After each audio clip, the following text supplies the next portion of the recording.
Assalamualaikum warahmatullahi wabarakatuh. Gimana teman-teman kabarnya sehat selalu ya untuk kita semua. Semoga kita diberi kemudahan dan kelancaran untuk melunasi hutang-hutang kita. Oke, pasti banyak dari lo yang merasa takut ya, apalagi cemas karena sedang telat bayar di pinjol alias pinjaman online. Apalagi kalau udah dapat ancaman dari DC yang bilang masalahnya bakal dibawa ke jalur hukum, dilaporkan polisi atau data lu bakal disebar.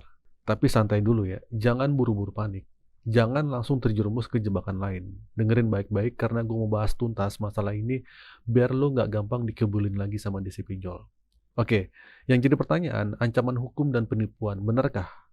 Oke, gue tahu ya ancaman kayak gitu pasti bikin lo ketakutan. Apalagi kalau udah bawa-bawa pasal penggelapan, penipuan. Jujur ini hal yang paling sering ditanyain ke gue. Bang, saya bakal dipenjara apa enggak?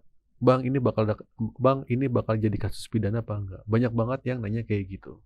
Oke, lu harus tahu ya, kasus utang piutang itu masuk ke ranah hukum perdata, bukan pidana. Utang piutang terjadi karena ada kesepakatan timbal balik antara lu dan pihak pinjol. Lu dapat dana, mereka dapat keuntungan dari bunga. Selama lu nggak memalsukan identitas atau melakukan tindakan kriminal lain, nggak ada unsur pidana di situ.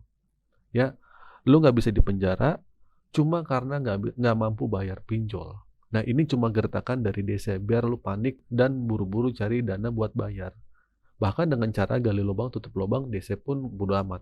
Tujuan mereka cuma satu, bikin lu tertekan dan ketakutan. Begitu lu masa tertekan, lu pasti bakal cari cara apapun untuk bayar, termasuk dengan pinjaman di tempat lain, alias gali lubang tutup lubang. Nah, ini yang mereka inginkan.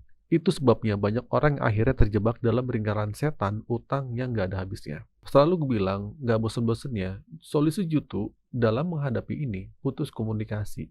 Ya, fokus aja untuk berusaha. Sebenarnya ada paling efektif ya untuk menghentikan teror lo ini gitu kan.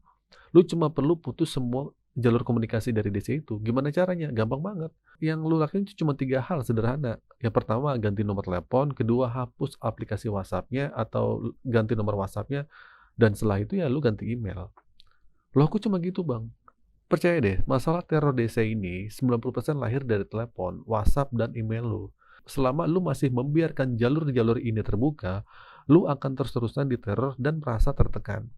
Ancaman penjara, sebar data, atau dipecat dari kerjaan itu cuma omong kosong. Coba lu perhatikan, nggak ada satupun DC yang berani nyebutin nama aplikasi pinjolnya saat DC meneror barbar. Kenapa? Karena mereka sendiri takut. Mereka takut kena sanksi dari pihak pinjolnya karena melanggar SOP. Pinjol nggak mau bertanggung jawab kalau DC mereka ketahuan atau ketahuan mengancam atau melakukan penagihan yang menyalahi aturan. Nah, jadi dengan memutus jalur komunikasi ini, lu dapat mengembalikan ketenangan lu. Nggak ada lagi ancaman yang masuk, nggak ada lagi teror yang bikin lu kepikiran terus. Lu bisa lebih fokus untuk bekerja dan mengumpulkan uang, juga untuk memperbaiki hidup lu yang paling penting. Jangan biarkan teror ini melumpuhkan mental lu, ya. Lu bukan orang jahat, niat lu dari awal adalah membayar, ya. Tapi keadaan yang nggak memungkinkan, bunga yang tinggi, biaya admin yang besar, ekonomi juga lagi sulit, ya, membuat utang lu akhirnya membengkak, dan akhirnya nggak bisa bayar. Ini bukan kesalahan lu, bukan kesalahan lu seutuhnya maksudnya gitu. Nah, jadi gini, lu harus tahu ya, DC itu juga punya target. Mereka digaji berdasarkan banyak utang yang bisa mereka tagih. Kalau nggak mencapai target, mereka itu biasanya dapat ya peringatan lah, bahkan pemecatan. Makanya mereka rela pakai cara apapun, termasuk mengancam dan menakut-nakuti, supaya segera lu bayar. Mereka adalah ujung tombak perusahaan pinjol. Posisi mereka juga berbahaya karena kalau ketahuan melanggar aturan, mereka bisa lepas tangan dari perusahaan. Jadi ketika lu merasa takut, ingat ya di posisi mereka. Mereka nggak akan berani macam-macam kalau lu tegas, nggak gampang ditakut-takuti. Kalau ada ancamannya mengancam dan sampai berani menyebut nama aplikasinya, itu justru keuntungan buat lu. Simpan buktinya, laporkan, dan lu punya alasan kuat untuk menghentikan pembayaran.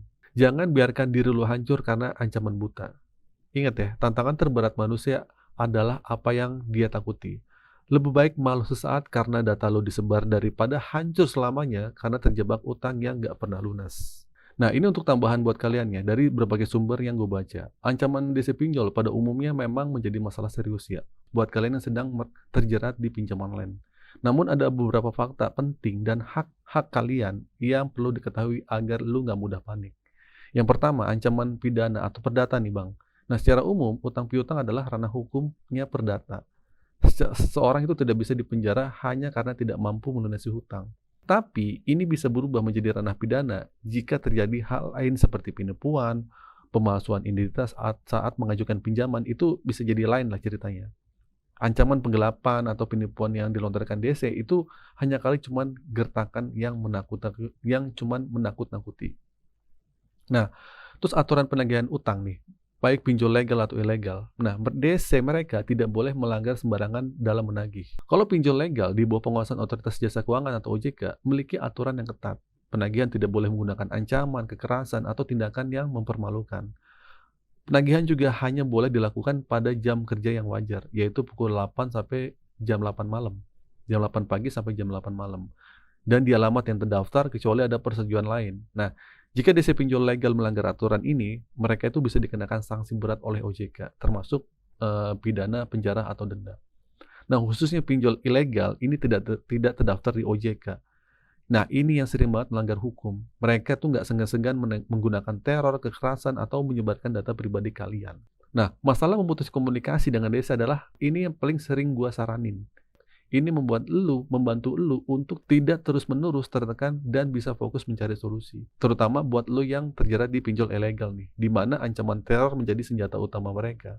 Ya nggak? Buat kalian, boleh saja melaporkan ancaman atau pelanggarannya. Jadi jangan takut untuk melaporkan jika lu mendapat ancaman atau perlakuan yang melanggar hukum. Lu bisa melalui hotline OJK di 157 atau di WhatsApp-nya di 081 157 157 157. Dan kalau lu mau usaha juga, lu juga boleh laporin ke situs Polri atau kalian juga boleh kirim email ke Kominfo ya. Terserah deh mau kemana. Nah, oke. Jadi intinya, jangan panik, jangan gampang percaya dengan ancaman DC pinjol ya. Utang piutang adalah masalah perdata, bukan pidana. Lu nggak akan dipenjara hanya karena nggak mampu bayar. Ancaman seperti dipenjara atau disebar data adalah gertakan kosong. Tujuannya cuma satu, bikin lu tertekan dan buru-buru bayar. Cara terbaik untuk mengatasi masalah ini adalah memutus jalur komunikasi. Dengan begitu, lu bisa mendapatkan kembali ketenangan, lebih fokus bekerja, mencari uang, memperbaiki hidup, tanpa diteror terus-menerus. Ingat ya, desa juga punya target dan takut melanggar aturan. Mereka tidak berani menyebut nama aplikasi pinjol yang saat menagih. Jadi jangan sampai biarkan diri lu hancur karena ancaman buta. Lebih baik malu sesaat daripada hancur selamanya karena terjebak dalam utang yang nggak pernah lunas. Intinya buat kalian jangan pernah panik, jangan gampang percaya dengan ancaman DC pinjol. Utang piutang adalah masalah perdata, bukan pidana. Lu nggak akan dipenjara hanya karena nggak mampu bayar pinjol. Ya, cara terbaik gue ulangi lagi dengan memutus jalur komunikasinya. Ganti nomor telepon, nggak apa-apa deh, terserah. Kumpulkan uangnya setelah keadaan membaik, lu coba bisa negosiasi dengan pihak pinjolnya. Ya, kalau lu ada uangnya atau rezekinya. Ingat ya, solusi terbaik itu ada di tangan lu sendiri. Jangan biarkan diri lu hancur karena teror yang sebenarnya cuma gertakan kosong. Oke, itu saja teman-teman video kali ini. Semoga video ini bermanfaat. Akhir kata dari saya, Assalamualaikum warahmatullahi wabarakatuh.